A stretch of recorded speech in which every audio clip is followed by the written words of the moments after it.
எவ்வளவுதான் சண்டை வந்தாலும் சரி, வெளியில கோபமா இருக்கிற மாதிரி காட்டிக்குவா. ஆனா மனசு ஃபுல்லா பாசத்தை வச்சுக்கிற ஒரு உறவு அக்கா மட்டும்தாங்க. அக்கா அன்பு காட்டும் கடவுள். ஒவ்வொரு அக்காவும் அவங்க தம்பியை குழந்தையா பார்த்துப்பாங்க. ஒவ்வொரு தம்பியும் அவங்க அக்காவை அம்மா மாதிரி பார்த்துப்பாங்க. வயசுல சின்ன பொண்ணா இருந்தாலும் மனசளவுல அன்பு காட்டுறதுல அம்மா. தாயின் மறுஉருவம் தாங்க அக்கா. அன்பால் இணைந்த இரு மலர்கள் அக்கா தம்பி உறவு.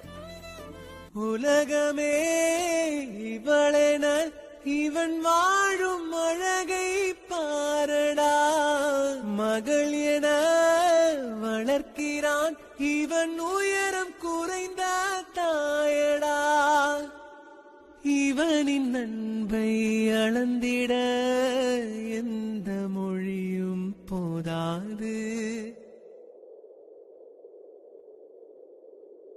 இவன் அண்ணன் பாதி தன்